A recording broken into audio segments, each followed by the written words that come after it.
শহর গাজায় জনস্রোত, পণ্য বর্জন সহ ইসরায়েলের সঙ্গে সকল সম্পর্ক ছিন্ন করার আহ্বান, ফিলিস্তিনের প্রতি বিভিন্ন দলের সংহতি। ডিসেম্বর থেকে আগামী বছরের জুনের মধ্যে জাতীয় নির্বাচনের লক্ষ্য নিয়ে সংস্কার কার্যক্রম দ্রুত এগিয়ে নেওয়ার তাগিদ প্রধান উপদেষ্টার। সশস্ত্র বাহিনীর দায়িত্ব কেবল স্বাধীনতা ও সার্বভৌমত্ব রক্ষা, কোনোভাবেই তাদের রাজনীতিতে যুক্ত হওয়া উচিত নয় বলেছেন বিশ্লেষকরা। ভারতের সাথে ট্রান্সশিপমেন্টের কূটনৈতিক সমাধান চান ব্যবসায়ীরা, যুক্তরাষ্ট্রের মতিগতি সম্পর্কেও সতর্কতার পরামর্শ।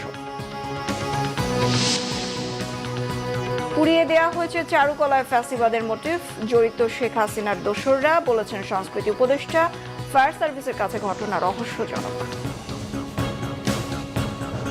ক্রাউন সিমেন্ট সংবাদ শিরোনাম দেখছিলেন, এবারে বিস্তারিত। মজলুম ফিলিস্তিনের পক্ষে স্মরণকালের ঐতিহাসিক